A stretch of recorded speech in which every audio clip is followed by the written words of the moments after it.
Hey everyone, welcome to another episode of Dateable, a show all about modern dating where we try to dig into the whys of people's behavior. Now, this was a sad week for us, as if 2020 couldn't get any worse, but RBG is not with us anymore. I know. I feel like a lot of people, I had like four text strings blow up about this news. I think she's obviously impacted a lot of women, men too. But yeah, there were so many quotes around too that I'm like, oh wow, I just didn't even realize the full impact. I also love the fact that she was still relevant in her 80s. I Mm-hmm. think we live in a world where there's so much ageism in our society, and she's proven that all wrong. She's maintained her relevance. If not, she's become even more relevant as she aged. I found this one quote that exceptionally resonated because it was, it related to relationships more. She has a lot of very inspirational things about, women's place in the workplace and just in the room in general. But there was one that I found that was women will have achieved true equality when men share with them the responsibility of bringing up the next generation. Amen to that. Amen to Seriously. that. And I think I might have jinxed myself last week talking about baby showers and all of this because I feel like this weekend for me was full of baby stuff. I had a baby shower on Saturday and then I had a 100-day party on today that was virtual. So at least the 100-day party was a half an hour. It was kind of like a quick get in, get out. I'm just really surprised that there was an in-person baby shower during this time. I mean, it was outdoors, but it was just there were people that traveled, and I don't think I knew enough information going in, which is a reminder to always ask more. I made some assumptions, and I probably shouldn't have done that. I mean, hopefully, I'm kidding that hopefully things will be okay. I don't want to jinx myself, but yeah, I mean, I don't know. I did kill it this one was a very traditional baby shower too, with a lot of those games and all that stuff. Mhm.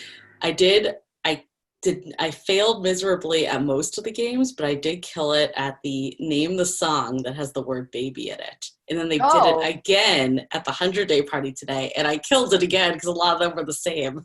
so there you go, silver lining. I took the knowledge from the day before to And apply then, at this 100-day party. exactly. And then I had a friend on the drive over that was talking about how she wants to do a gender reveal party. And I definitely was like, oh, please don't. I'm they're so archaic. And she was like, oh. And I'm I need to learn to hold my tongue a little because people don't all think this way.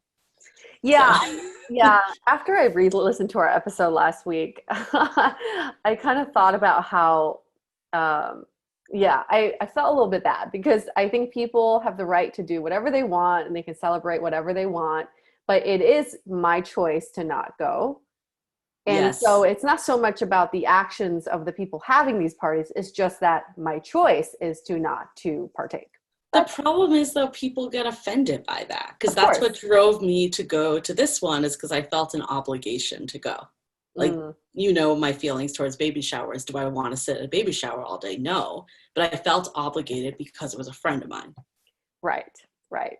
But but they probably, I mean, the end of the day, we always say this too, never show up to a date in a bad mood. So you shouldn't show up to your friends' events with negative feelings to begin with. It's probably more beneficial, right, to just stay home. No, you got to embrace it. I mean, you do you. Everyone should do what works for them. Yep. So I agree, maybe what negative, but I did get a lot of people DMing said that they felt the same sentiment. I think a lot of people secretly feel the same sentiment. Sometimes even the people throwing the parties are like, why am I doing this? Exactly. Why is this happening? Something else that came out of last week's episode was, this whole discussion about virginity. And you brought up the episode of Sex and the City where they met a bunch of 20-year-olds who were Mm-hmm. celebrating their virginity. We just went on a hike today, and there was a family hiking, and one of the kids, this boy, maybe around 11, 12, was wearing a sweatshirt that said "Virginity rocks." So many things went to my head. First of all, I was like, "Can I get a picture with you?" I really should have asked for a picture with him because I'm like, this kid is out with his parents Good for him. Family, yeah, rocking the sweatshirt. But also my second question was, where do you get that? Like, do they sell that at Urban Outfitters? Is it on Amazon? I kind of want one. And I guess the last question I have is that a cool thing now, like for kids to celebrate? You know what? I have a coworker that's probably, she actually doesn't work with me anymore, but she used to, and she was in her very early 20s. And we were doing a video call because it was over COVID, and she pulled up like a pen or something that said something about like virginity rocks or something. It didn't say virginity rocks. I forget the exact word, but it was basically like affirming virginity. And like someone was like, wait, what does your like, pen say? Oh, poor girl. So maybe it is on brand. I don't know. Maybe it's a trendy thing. We'll have to talk to more Gen Zs. Or, you know, there's always going to be people with different values. You know, you may love a baby shower. You may love gender reveal. You may save yourself for marriage. Like, it's all up to you. But none of that has ever been a t-shirt thing. Like, even during the hookup culture, when hookup culture was at its peak, nobody was like rocking a shirt that said, I suck lots of dicks. You know, like, it was just very shocking to me that someone would put this on a sweatshirt celebrating their sexual choices or lack thereof. When we launch our line of merch, we are going to have a DTF mask. So people will have their opportunity. Yeah, it could mean many different things. Maybe we should have some virginity sayings. Maybe that's the new line of merch that we haven't thought about. Yeah, virginity is the new black. I don't know, something like that. It's cool. You know what it is, though? I feel like you're probably hyper aware because we just did the episode. Like, I feel like that always tends to happen. It's like when you are looking for signs of something, you start to see it. For sure. But also, I would say lots of people notice the sweatshirt. I mean, a sweatshirt's aggressive. That's like more than like a pen, for sure. And it wasn't like a small embroidered two-liner. It was front and center, covering his entire chest. Wow. In bright yellow, Virginity rocks. I don't know, maybe like that's his high school mascot. Maybe like the Virgin Mary. we're the San Mateo Virgins or something. I don't know.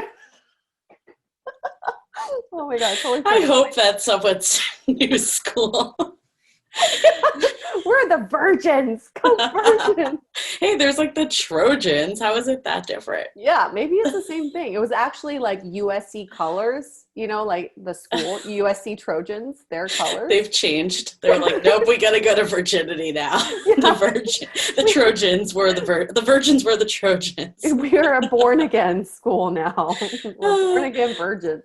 I will say, though, I got a lot of other people that did reach out about my date that I shared last week and your advice, and everyone was like, nope, don't do it. Don't do it. So they were like, I agree with Yue on that one. So I think there's something about this 80-20 rule with virtual. I like it. I'm going to keep it going. I like it too. But what's the latest with that? Has anything else happened? Sorry, my dog just got a bath and he's going nuts right now. I totally forgot he was in the background until he started moving. Do you see him? Oh yeah, Mojo Bear. Mojo Bear. Any updates? I haven't heard from him. I think, though, I also kind of just stopped replying to stuff, so it kind of faded.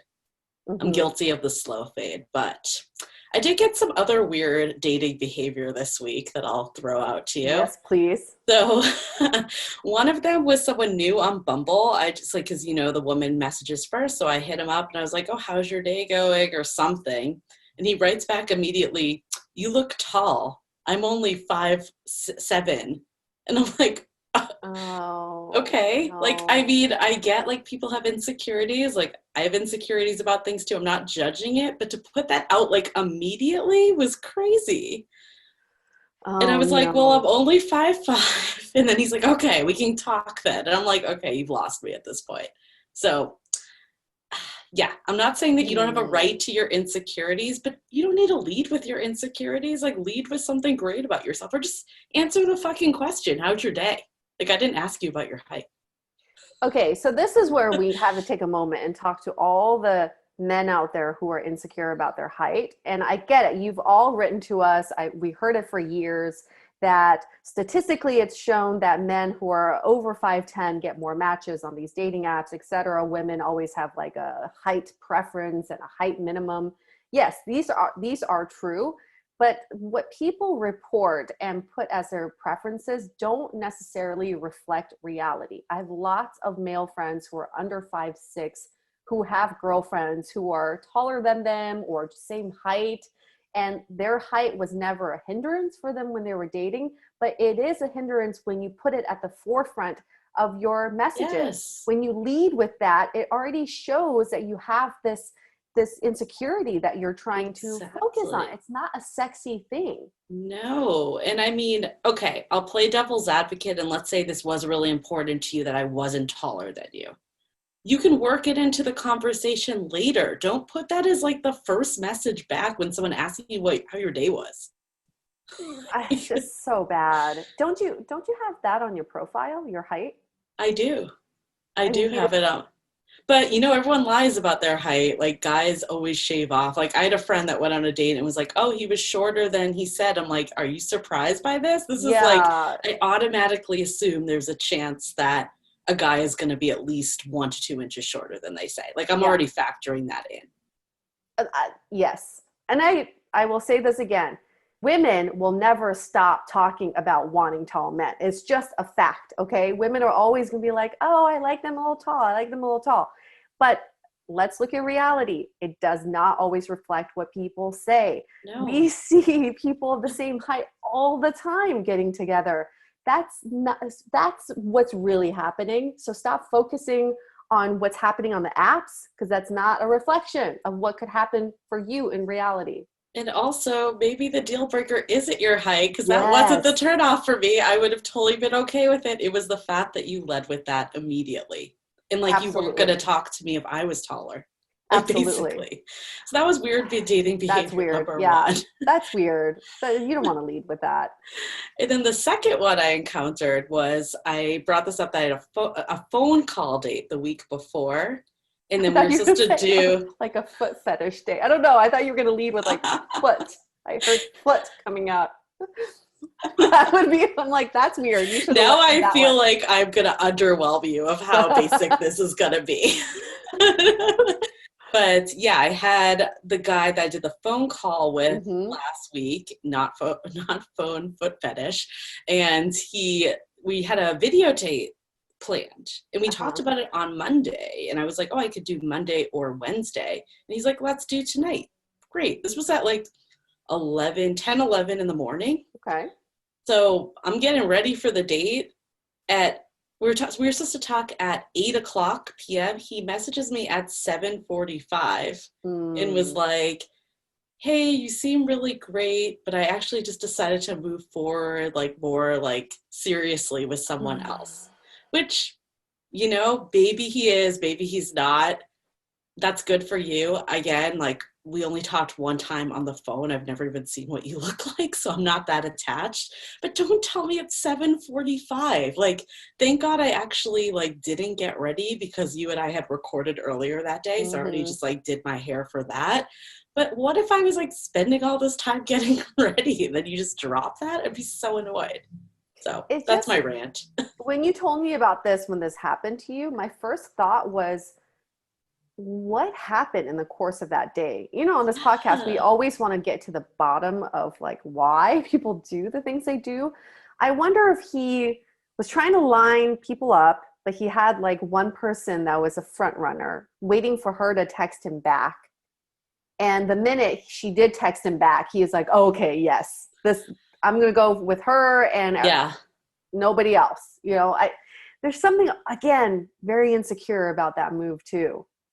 I don't know. I mean, I get in COVID era, people are like defining relationships and being exclusive a lot faster, especially like, let's say she's like, oh, well, maybe they have a date lined up and she's like, oh, I'm willing to like hook, or like, I'm down to hook up or like kiss you, but I need to know you're not dating anyone else. So like, there was some conversation that pushed around. Or maybe he just decided for whatever reason that we weren't the right fit and he made the whole thing up, because I've certainly said stuff like that before. So the truth is, you'll never know. And it's probably not worth even thinking about why. Like, it just wasn't the right fit. And to be honest, I was skeptical for some location reasons before anyway. So ultimately, it probably just worked itself out the way it was supposed to. I'm just more annoyed at the timing. Like, that is annoying to me. Yes, 15 minutes before. Come on. That's just Yes. not cool. That's kind of disrespectful. So I admit myself, I feel like virtual dates have made me a little flakier because Mm. they're just so easy to cancel because you're not like going anywhere. You know the other person isn't going anywhere. But I do think this is a reminder that people still have cleared their schedule to some degree. They still have maybe taken some time to freshen up and look their best on the video date. So I will be more conscious for myself moving forward. So I guess that's what I learned from this situation. Look at you, Julie Craft Chick, looking inward, not blaming other people. You're like, look at my own actions. I will make sure I won't So let this dateable right happen. now. You're so dateable right now. And speaking of being so damn dateable, any other dating updates before we get to our would you rather? No, my only other dating update is that I finally cut my freaking hair, which Yeah. I feel like a new person. So anyone that's our plug for YouTube, but anyone that's checking us out on YouTube, seriously, I am always the first that says like dating really comes from within, but there is a side that you do need to look like the best you can be, right? Like never gonna say to like look a certain way, but I will admit after I got the haircut, I'm like, oh, I feel a lot more confident to go on video dates right now. So Absolutely. You want to feel good about yourself. It could be as simple as a haircut or even like putting on mhm. mascara for myself sometimes. Yep. So Just I did haircut, eyebrow wax. I was like on a roll this week. dang, So you just went down that assembly coming line. back. Yeah. I know. I just messaged my eyelash girl. I'm like, are you open? Because I'm really missing my lashes Yeah. right now. I feel like all these people are getting these types of messages like, I've missed Yeah. you so But much. it's almost like a drug deal because she's like, I can only operate in a hotel room. You can only pay me Venmo or cash. Oh I'm my like, God. We're going to see I'm like Yue desperate. on the street and she's going to be just at her eyelash I person. have like a beeper on me, like waiting. Which room number? I am desperate. But I do want to get to our would you rather from last week. Yeah. It's a funny question. The question was, after dating someone pretty seriously for a few months who you like, would you rather find out that they've been fired five Mm. times from five different jobs, or they've been married five times to five different people? Julie, what did you pick? I mean, I have to go with the five firings just because I'm just thinking about it logically. The amount of jobs one has in their lifetime, like you can have a lot of jobs. Where getting married five times feels like that's like a lot of your life, Mm, essentially. So were they like, I would assume they were like quick turnarounds. And mm-hmm. while I don't ever want to judge anyone for their relationship past, because I do think there's like always a bigger story and we never know the full picture, it would just make me gun shy entering into a relationship, I think, if someone had done that. But maybe I would opt to be like, just hear them out a little of like why, like what happened. Like maybe there was some valid reason or something that like you just never know someone's situation. Like maybe there was a situation that it wasn't their fault it ended, or it ended because wait, did they have to get divorced or could they have like been widowed? It, don't know. So you don't know, right? You just don't know. So, but I don't know. I'm still gonna go with the jobs. I would prefer that. What would you do? Yeah, I think I would have to agree with you simply because after a few months of dating someone, you would hope that they would have told you they've been married five times, right? True, true. But people don't necessarily have to divulge their employment history, Right. right? So if they've been hiding the marriage thing from you all this time, there is something a little shady there. It feels more relevant to relationships. However, at the same time, if you are building a life with someone and they're getting fired from jobs all the time, that's Yes. actually pretty important information to know too. I just think the reasons why they could get fired could vary a lot more dramatically. Right.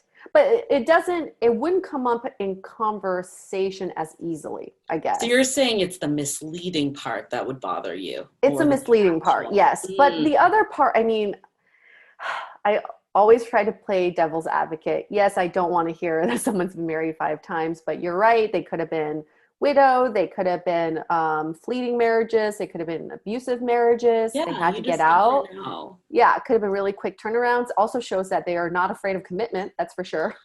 So That's a it's a positive. positive. Yes. You There just don't is know. there's something that's like, I hate to be judgmental, but there's something that triggers more judgment on that for whatever Yes. reason. Yes. It's the 5 times. Like, oh man, if I met you, you're like, let's say you're in your 40s and you've been married 5 times already. When did you start? When you were 13? You You know? know what it is too, is like like the, tradition is that you get married once and that's it. Hmm. So even people that have been married twice, there's a failure complex. I'm not saying that they are a failure, but I know that there's a Yeah. lot of like studies that people feel like a failure because marriage didn't work out. So I think knowing that you're supposed to do this once versus like jobs, like very rarely would anyone expect you to have the same job for your entire life in this day and age. Totally. But I would also say in this day and age, it's really hard to get fired from jobs. Companies don't want a lawsuit on their That's hands. true. It takes a lot, a lot. They That's rather true. lay you That's off true. or keep you in a different department. So to be fired 5 different times, there may be some characteristic problems about you that are also shady. I would be very worried that you can't keep a job or there's something just innately wrong about you. I That didn't think about it that way because I think of like laying off in the same realm, but you're mhm. right. Being fired versus laid off is very different. Or quitting yourself, like even if it gets so Yes. bad, quitting yourself Yes. versus getting fired is Yes. very different. Because They don't want companies to give don't you want. unemployment either. They don't want to Exactly. give you that Companies will shit. try everything not to fire you. Exactly. They'll make you quit yourself first. Yeah, So. yeah. So that's why it's a close tie, but I would still much rather hear that they were fired than married 5 times. But unless if I've been married like multiple times, I'd be like, cool. Me too. What did the people say? What did the listeners say? The people said the The people smart, were enlightened people of ours. the results of this poll were exactly in line with us. 70% of people said they would have rather hear someone was fired 5 times, and only 30% said the married thing. It's And that with damn this, stigma. Yep. yeah, but it's the same kind of discussion that we were having. It's like, what do you have to do to be married 5 different times, or what do you have to do to be fired 5 different times? Super fascinating discussion. Speaking of marriages, we have a really wonderful couple that we have today. We have Kofo and Theo, which is a couple that we talk to, and we've been wanting to talk to an interracial couple for some time. And especially like in light of everything that's happened with George Floyd and Black Lives Matter, like we definitely wanted to talk to, in this couple, we have a Black woman and a white man, and we just wanted to, have that have that open, candid conversation about just like all the things that come up regarding race when it comes into a relationship. And I think what was interesting about this couple specifically that we'll get into is that they didn't have necessarily like that friction you think about. Mm-hmm. There was definitely times where things were said to them, but it was never like as blatant as the stories that tend to make the headlines. But I think why we wanted to talk to them is a couple reasons. Is in a way, it actually makes it like more real that Mm-hmm. even when that stuff isn't happening, there's still so much that goes into interracial relationships and thinking about just like what it really means to merge two cultures. And a big part of it too is that they are at the life stage that they're looking to bring a baby into this world. So Mm-hmm. it's no longer just a white man with a Black wife. It's I'm going to be having a Black baby now. Mm-hmm. And what is really unique about their story is that they had no problems getting together. And like what you were saying, Julie, there was no friction getting together. There wasn't like, oh, we should really think about this. What does this mean for our families, or how would society view us? None of these conversations went into their mind. They just simply liked each other and they got together. But what we're seeing is the evolution of their relationship in this marriage, in this time, in their own life stage of wanting to have kids and thinking about that next generation. And just thinking about having kids is bringing all kinds of conversations into their daily lives that they never really had before. And we witnessed some of that in real time on this episode. So it's almost like watching a reality TV show, because just watch it all unfold. They're a lovely couple, and I can't wait to get to their story. Announcements? Awesome. I think just quick ones, for anyone new, definitely check out our Facebook group. This is where the magic happens, if we're going to tie it back. So the magic hour is every Thursday night when we do a happy hour. So there's just so much great conversation there. So definitely join the Secret Love in the Time of Corona by the Dateable Podcast Facebook group. And if you want to keep the conversation going, we are all constantly on our Instagram. So you can DM us, you can interact with our posts. We're constantly putting up polls and stories, etc. Just random stuff, but also like insider information about our guests and the episodes. So that's at Dateable Podcast on Instagram.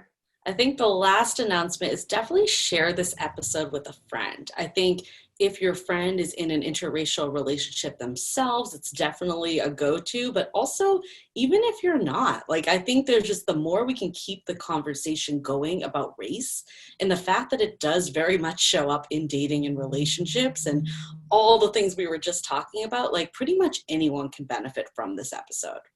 Yes. And let's get to the benefits now. Here's our conversation with Kofo and Theo.